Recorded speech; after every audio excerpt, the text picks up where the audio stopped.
অনেকে আছে রোজার মাসে রাত্রে সজাগ পায় না, এরকম হয় কি হয় না?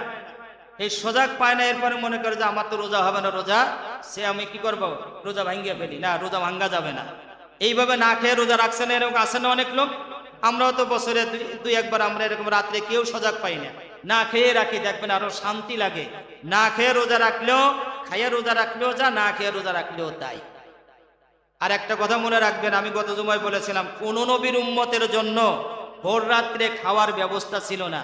তাদের রোজা ছিল ইফতার টু ইফতার, ইফতারি করতো এই পর্যন্ত, খাবার শেষ। ভোর রাত্রে খাওয়ার কোনো অপশন তাদের জন্য ছিল না। এজন্য আমাদের আল্লাহ রহম করেছেন, আমাদের উপর ইহসান করেছেন, নবী দোয়া করেছেন, আল্লাহ ওই নবীর উম্মতেরা ছিল শক্তিশালী, ওরা ওরা ছিল শক্তিশালী, আল্লাহ আমার উম্মতেরা দুর্বল। রহমাতুল্লিল আলামিন আমাদের জন্য দোয়া করছেন, তাই সেহরি পর্যন্ত খাওয়ার সিস্টেম আমাদের জন্য রাখছে। সেহরি না খাইলেও রোজা হবে, কোনো সমস্যা হবে না। এই জন্য আমরা সবাই কি করব, রোজা রাখবো। উঠতে না পারলেও এই না খাওয়া অবস্থায় রোজা রাখবো। আল্লাহ পাক আমাদের সকলকে তৌফিক দান করুক, ধরে বলেন আমিন। সবাই রোজা রাখবো। আর হোটেল, এই হোটেলে ওপেন, এখানে তো কোনো হিন্দু লোক নেই, হিন্দু লোক বসবাস করে নাকি? যারা হোটেল মালিক আছেন তাদেরকে আমি বলবো যে এই হোটেল বন্ধ রাখার জন্য এই যে পর্দাটা থাকে, প্রথম কয়েকদিন পর্দা থাকে, এরপরে বেহাইয়া লজ্জা শরম ছেড়ে দিয়া তারপর ওপেন খাওয়া শুরু করে, আছে কি নাই? এজন্য অনেক এলাকায় আছে, আমি শুনেছি যে আরে সিলেটে কোনো হোটেল খোলা থাকে না রমজান মাসে। অনেক শহরে আছে এই রমজান মাসে হোটেল খোলা থাকে না, কিন্তু আমরা মুসলমান এখানে বসবাস করি, আমাদের এখানে ওপেন। এই মসজিদের মুসল্লিরা নাম করছে, নামাজ পড়ে কিছু, আর দেয় ফাঁকে ফাঁকে খালি কি করে, খাইতে থাকে। রমজান মাস এবছর রোজা দিন হিসেবে একটু ঠান্ডা ঠান্ডা থাকবে, দিনও কমে গেছে অনেক, প্রায় 2 ঘন্টা 2 দিক থেকে কমে গেছে। এখন রোজা রাখাটা আমাদের জন্য সহজ, কি বলেন, ঠিক কিনা? এই জন্য রোজা আমরা সবাই রাখবো। একটা রোজা যদি কেউ ইচ্ছাকৃতভাবে ভাঙ্গে, তার জন্য কাফারা হচ্ছে 60টা রোজা। 60তম রোজায় যায় যদি তার কোনো কারণবশত অ্যাক্সিডেন্ট করছে, সাপে কামড় দিয়েছে, যে কোনো কারণে রোজা ভাঙ্গে যায়, তারপরে কাফারা হিসেবে আবার আরো 60টা রাখা লাগবে। একদিন উঠতে পারলো না সেহরি খাইতে, 60তম রোজায় যায় আবার নতুন করে রাখা রাখবে। এইভাবে যদি সারা জীবনও যদি রোজা রাখে, তবু এই রানিং রোজার সব তার আমল নামায় হবে না। ইনশাআল্লাহ আমরা রোজা রাখবো তো, ইনশাআল্লাহ থাকে সচল থাকে, এই রুহুটা নিয়মিতভাবে সে খোরাক পায়। বেঈমানি অবস্থায় থাকা। 2 নম্বর তালিকায় হচ্ছে 5 ওয়াক্ত নামাজ পড়া। 3 নম্বর তালিকায় হচ্ছে কোরআন শরীফ তেলাওয়াত করা। 4 নম্বর তালিকায় হচ্ছে নিয়মিতভাবে সকাল সন্ধ্যা জিকির করা। সকাল সন্ধ্যা জিকির করা, আল্লাহর নবী বলেছেন, যার দিল জিকিরের দ্বারায় রয়েছে ওই দিল জিন্দা, আর যার দিলে জিকির নাই ওই দিলটা হচ্ছে মুর্দা। ফাজাইলে আমলের ভিতরে আছে না, যেই অন্তরে যেই জিহ্বা সব সময় জিকিরের দ্বারাই তরু তাজা থাকে, ওই জিহ্বা ওই অন্তরটা হচ্ছে ওই ব্যক্তির রূহটা হচ্ছে জিন্দা। আর যার জবানে জিকির নাই, যে মওলা পাকের জিকির করে না, ওর দিলটা হচ্ছে মরা। তাহলে আমরা বুঝতে পারলাম যে রুহের জন্য খোরাক রয়েছে আল্লাহর হুকুম। যেই জিনিস দ্বারাই যেই জিনিসের গঠন, যেই জিনিস দ্বারাই যেই জিনিসের তৈরি করা হয়েছে, ওই জিনিস বাঁচে থাকার জন্য ওই জিনিস থেকে তার খোরাকের ব্যবস্থা করা হয়েছে। শরীরের জন্য শরীর যেই জিনিস দ্বারাই তৈরি হয়েছে, এই জিনিস শরীরের খোরাক। এমনিভাবে রুহ যেই জিনিস দ্বারাই তৈরি হয়েছে, ওই জিনিস হচ্ছে রুহের খোরাক। রুহের জন্য 2 প্রকার খোরাক রয়েছে, একটা নিয়মিত, আর একটা হচ্ছে সিজনি খোরাক। সিজনি খোরাক খাইলে কি হয়, মানুষের এই রুহানি শক্তি একটু বেড়ে যায়, যায় কি যায় না? এই দেখেন রমজান মাস সামনে আসতেছে, শবে বরাত থেকে আমাদের একটু পরিবর্তন এসে গেছে। যখন নাকি শবে বরাতের রাত যেদিন আসলো, 4 তলা পর্যন্ত মসজিদে জায়গা হয় নাই, হয়েছে নাকি, কি বলেন? 4 তলা পর্যন্ত মসজিদে, প্রত্যেক তালায় তালায় মসজিদে মুসল্লি ভরা ছিল। এখন শাবান মাসের শেষ সিজন, শেষ সময় আসছে। এখন আস্তে আস্তে আস্তে আস্তে মানুষের ইমানটা একটু বেড়ে যাচ্ছে। তারা মানুষেরা নিয়ত করে ফেলেছে আমি রোজা রাখবো, আমি ইফতারি করব, যতই কষ্ট হোক না কেন আমি রোজা রাখবো। এমন একটা মনের ভাব পরিবর্তন আইছে কি আসেনি? রোজার মাসের আগের থেকে প্রস্তুতি গ্রহণ করেছে। এটা হচ্ছে সিজানি ইবাদত। শবে বরাত এটা রুহের জন্য সিজানি কি খোরাক। শবে বরাতে ইবাদত করলে নিজের অন্তরটা পরিষ্কার হয়ে যায়। শবে বরাতের ইবাদত করার পরে 2-4 দিনের পাওয়ার থাকি কি থাকে না? রে বেড়া, তুই এখন নামাজ পড়িস না, কয়দিন তো দেখলাম খুব মুসল্লি গেলি বলে শবে বরাতে সারা রাত জাগছিলাম তো ওই সময় ইমানটা একটু পাক আছে, এখন আবার নেতায় মানে কি ওর ইমান একটু জিন্দা হয়েছিল, আবার কিছুদিন পরে আবার নিভে যায়। এমনি ভাবে যখন জিলহজ মাস চলে আসে, জিলহজ মাস এটা আল্লাহর হুকুম, কোরআন কুরবানি দেওয়া আল্লাহর হুকুম, হজ আল্লাহর হুকুম, কি বলেন ঠিক কিনা? হজ কিন্তু 12 মাস পাওয়া যায় না, ওই জিলহজ মাসের মধ্যে পাওয়া যায়, কি বলেন ঠিক কিনা? মানুষের দেহ সুস্থ থাকার জন্য যেমনি ভাবে সিজনি ফল আছে, এই সিজনি ফল খেলে তার দেহটা সুস্থ থাকে, এমনি ভাবে রুহের খোরাক, রুহের নিয়মিত খোরাকের সাথে সাথে যখন নাকি সিজন ঘুরিয়া ঘুরিয়া যখন সবে কদর আসে, ইমানি শক্তিটা পাওয়ারটা বেড়ে যায়। সবে বরাত আসলে ইমানি পাওয়ারটা বেড়ে যায়। জিলহজ মাস যখন এসে যায়, জিলহজ মাসের রোজা রাখার মাধ্যমে, কুরবানি করার মাধ্যমে, হজ করার মাধ্যমে মানুষের রুহানি খোরাক বেড়ে যায়। যায় কি যায় না? রুহানি খোরাক হচ্ছে ওয়াজ মাহফিল দেওয়া। সারা দেশের মধ্যে যুবকেরা ওয়াজ মাহফিলের ব্যবস্থা করে, প্যান্ডেল করে। দেখা যায় এই ওয়াজের মধ্যে বসিয়া অনেক মানুষের রুহের খোরাক জোগাড় করে আর জীবনটা পরিবর্তন হয়ে যায়। যায় কি যায় না? এই মেয়ে মাথায় পাগড়ি, তোমার মুখে দাড়ি, কি ব্যাপার? এলে আমাদের এখানে অমুক পীর সাহেব আসছিল, সে আমাদের দ্বারাই ওয়াদা করাইছে জীবনে আর দাড়িতে আমি পোষ লাগাবো না। দাড়িতে পোষ লাগানো মানে দয়ার নবীর কলিজার মধ্যে পোষ দেওয়া। এভাবে অনেকে তওবা করায় না? এই যে আমি যে মুখে যদি আমার মুখে কি করে বেলেট মারি, এই বেলেটটা কোন জায়গায় যায় লাগে তা কি জানেন? একটু চোখটা বন্ধ করিয়া একটু হিসাব মিলায় দেখেন, এই পোঁছটা আমার মুখের মধ্যে লাগে না, আমার দয়ার মায়ার নবীর কলিজার মধ্যে এই পোঁছটা লাগে। জোরে বলেন না নাউজুবিল্লাহ। কষ্ট পাচ্ছেন নাকি? কষ্ট পাইলে পান, কষ্ট পাইয়া ছাড়িয়ে দেন, তাই তো গেল ঝামেলা মিটে। কষ্ট পাইয়া ছাড়িয়ে দিলে তো কি হয়ে গেল? ভালো হয়ে গেল।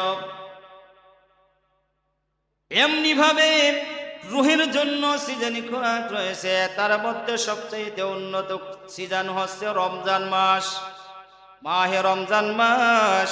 এই রমজান মাস কেন আল্লাহ পাক রব্বুল আলামিন আমাদেরকে দিলেন? রুহ পর্যন্ত আল্লাহর কাছে দোয়া করে, আল্লাহর কাছে আবেদন করে, আল্লাহ আমরা 2 ভাই, বডি 1 ভাই আর আমি রুহ 1 ভাই। এই মানুষেরা সব সময় শুধু রুহুমাই বডির পিছনে তারা দৌড়াইতে থাকে, রুহের খোরাক নিয়মিতভাবে দেয়, কিন্তু আমি রুহু, আমার খোরাকের কোনো ধান্দাও তাদের নাই। অথচ রুহু ছাড়া বডি বাঁচবে না, আর বডি ছাড়া রুহু থাকবে না। একজন মানুষ তার রুহু চলে গেছে, বডি আছে, তাহলে তাকে কি মানুষ বলবে? লাশ হয়ে যাবে। এমনি ভাবে একটা মানুষ একেবারে কঙ্কাল হয়ে গেছে, নড়াচড়ার ক্ষমতা নাই, তার বডির কিছুই নাই। এই লোকটা ঠুকঠুক করে খালি একটু রুহু আছে, ওই লোকটাকে কেউ মানুষ বলে না। মানুষের কাতারে পড়ে, উঠতে পারে না, বসতে পারে না, একেবারে সব শেষ হয়ে গেছে। এই লোকটাকে যেমনি ভাবে মানুষ বলে না, ওইমনি ভাবে একটা মানুষের রুহু যখন চলিয়া যায়, ওই লোকটাকেও মানুষ বলা যায় না। এমনি ভাবে রুহের খোরাকও আছে, বডির খোরাক আছে, কিন্তু একটু লক্ষ্য করে দেখা যায় শুধু আমরা বডির খোরাকের পিছনে পড়ে আছি, রুহের খোরাকের কোনো ধান্দা আমাদের নাই। একজন মানুষ অনেক সময় দেখা যায় বলে, হুজুর রাত 2টার সময় ঘুম ভেঙে গেলে উঠে কি করে 2টা বিস্কুট খাই, 1 গ্লাস পানি খেয়ে আবার ঘুমায়। আছে না এরকম? রাত্রে ঘুম ভেঙে গেছে, কি করবে? উঠে 1 গ্লাস পানি, 2 খান বিস্কুট, যা আছে বলে যা আছে ফল ফলালি ফ্রিজ থেকে বের করে এডে খায়। রাত্রে উঠিয়া খাবার খাই, ফজরের পরে নামাজের সাথে সাথে আবার নাস্তা করে আমরা চা খাই, রুটি খাই। এমনিভাবে খাবার দিতে দিতে দিতে সারাদিন খাইতে খাইতে যখন ঘুমিয়ে যায় পান চাবাইতে চাবাইতে ঘুম পড়ি। আছে কি নাই এমন মানুষ? তাই বোঝা গেল সকাল থেকে এই মুখ চালু হয় বডিকে সুস্থ রাখার জন্য, এই বডির খোরাক জোগাড় করার জন্য। সকাল থেকে রাত 12টা পর্যন্ত, এক কথায় ঘুমানোর আগ পর্যন্ত আমরা এই বডির খোরাক দিতেছি। কিন্তু রুহের খোরাক আমরা কয়জন দিই? রুহের খোরাকের পিছনে কোনো আমরা চিন্তা ফিকির করি না। আমি যে ফজরের নামাজ পড়ি নাই, এই জন্য আমার রুহটা যে মারা গেছে। এমনিভাবে বডির খোরাক যেমন 2 দিন 3 দিন না দিলে ওই বডিটা মারা যায়, বডিটা ক্লান্ত হয়ে যায়। মনে রাখবেন, রুহের খোরাক না দিলেও ওই রুহ মরে যায়। ওই রুহ আর রুহ থাকে না, রুহ মরে যায়। এজন্য আমরা অনেক সময় বলি যে একটা বড় ধরনের পাপের কাজ করলি, বলে তোর তো ভিতরে কোনো অন্তর নাই, রুহটুও নাই, তোর ভিতরে কোনো ইমানই নাই। ইমানদার থাকলে কিন্তু এই কাজ করে মানুষ, বলে না অনেক সময়। তোর ভিতরে কোনো রুহও নাই, বুঝে গেল ওই রুহ আর অন্তর নাই। যদিও দাপটের সাথে ঘুরে, কিন্তু রুহ তার ভিতরে নাই, রুহানি কোনো শক্তি তার মধ্যে থাকে না। এই জন্য রুহ আল্লাহর কাছে আবেদন করে, রব্বুল আলামিন আমরা একই আমরা সহোদর 2 ভাই, বডি আর রুহ। রুহের খোরাক তোমার বান্দারা দেয় না, 24 ঘন্টা শুধু তারা এই দেহের পিছনে পড়ে থাকে। রব্বুল আলামিন আল্লাহ তুমি আমার খোরাকের ব্যবস্থা করিয়া দাও। আল্লাহ পাক রব্বুল আলামিন রুহের কথা শুনিয়া, রুহের আবেদন রাখতে যাইয়া আল্লাহ হজের সময় হজ দিয়েছেন, শবে কদরের সময় শবে কদর দিয়েছেন, শবে বরাতের সময় শবে বরাত দিয়েছেন।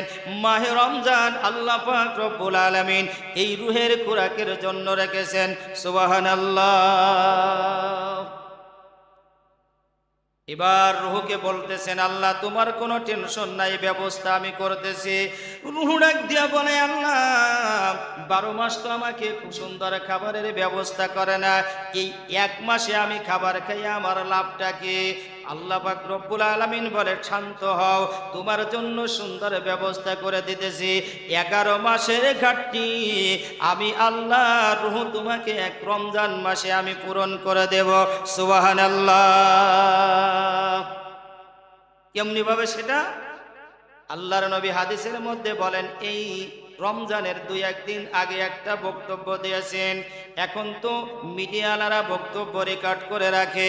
আল্লাহর নবীর এই বক্তব্যটা হযরতে সালমান ফারসি রাদিয়াল্লাহু তাআলা রেকর্ড করেছিলেন, অর্থাৎ তিনার অন্তরে ধারণ করেছিলেন।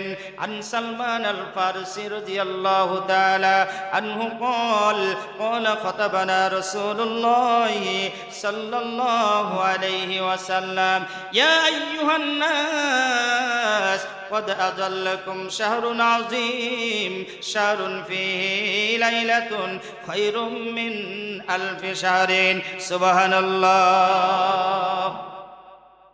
আল্লাহর নবী ঘোষণা দিয়েছেন।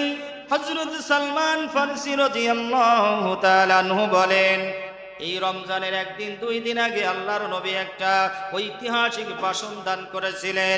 যেই ভাষণের মধ্যে নবীজি বলেছিলেন, কদ আযাল্লাকুম শাহরুন আযীম, ও আমার উম্মতেরা শুনিয়া নাও, তোমাদের সামনে মাথার পরে বিশাল একটা মাস আসতেছে।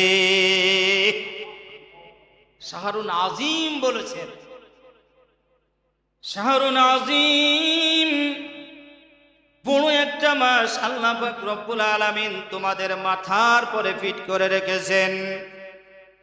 আল্লাহর নবী বলেন, এমন একটা মাস যেই মাসের মধ্যে আল্লাহ পাক রব্বুল আলামিন এমন একটা রাত রেখেছেন, যেই রাত্রে যদি আমার কোনো বান্দা বান্দি ইবাদত বন্দেগীর মাধ্যমে কাটাই দিতে পারে, 83 বছর 4 মাস ইবাদত করলে যেই পরিমাণ নেকি পাবে, আল্লাহ 1 রাতের বিনিময়ে এই উম্মতের জন্য 83 বছর 4 মাস ইবাদতের সওয়াব দান করবেন। তাহলে ঐতিহাসিক ভাষণ, শাহরুন আযীম, বড় মাস।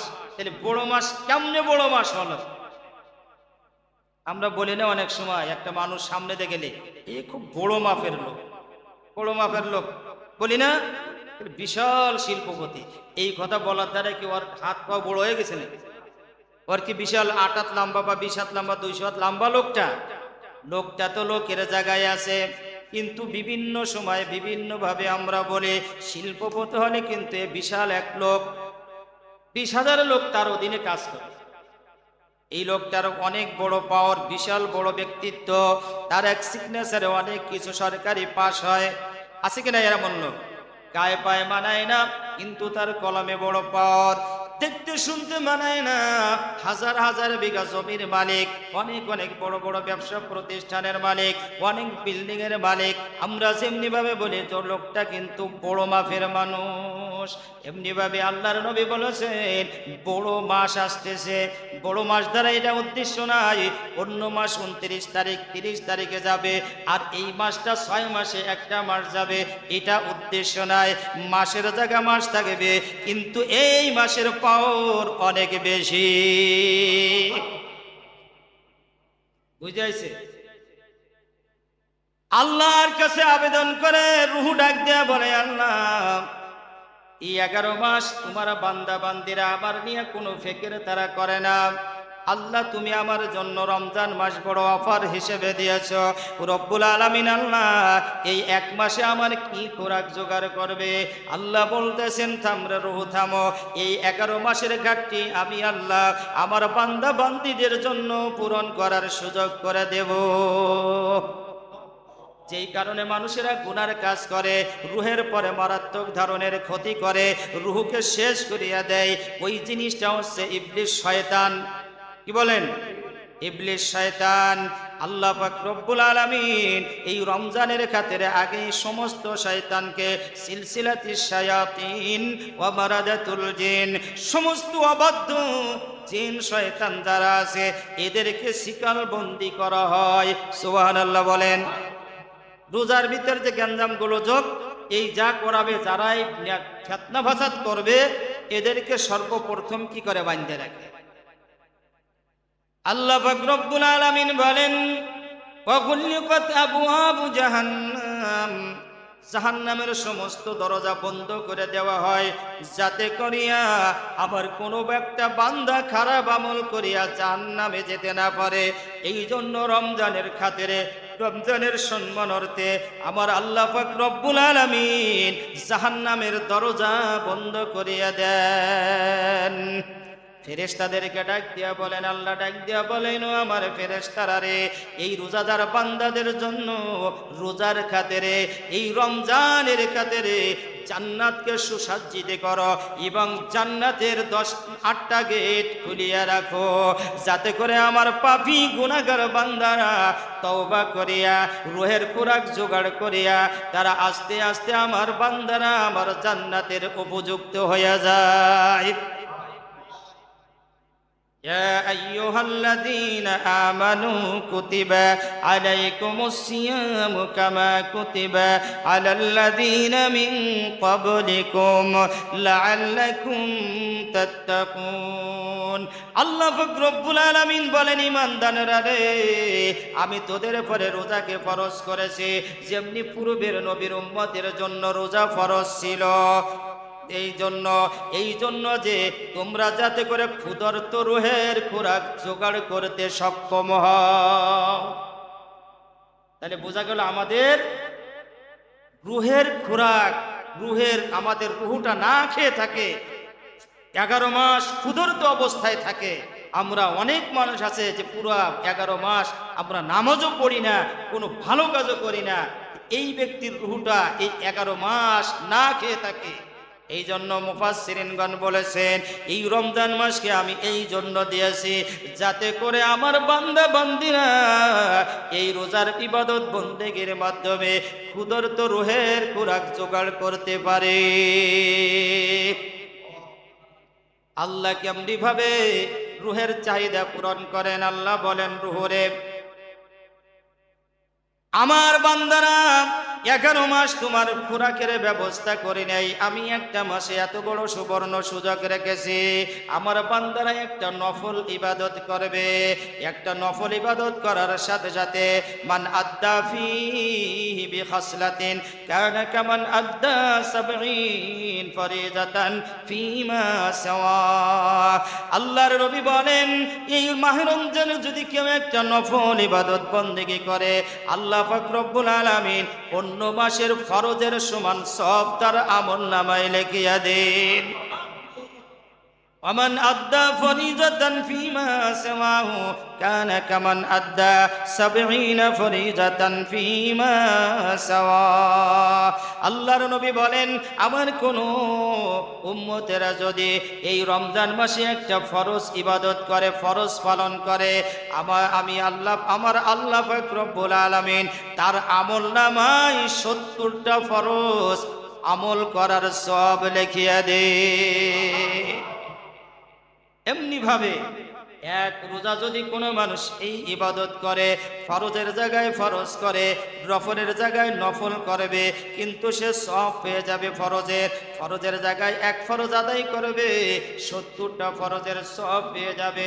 আল্লাহর নবী অন্য হাদিসের মধ্যে বলেন, শুধু তাই নয়, যেই ব্যক্তি একটা কোনো ভালো কাজ করবে তাকে আল্লাহ 10 গুণ সব বাড়ায়া দেয়, কিন্তু রমজানের খাতিরে 10 থেকে 700 গুণ পর্যন্ত ইউযাআফুল হাসানাতা বিআশরি আমসালিহা ইলা 700 যিফিন।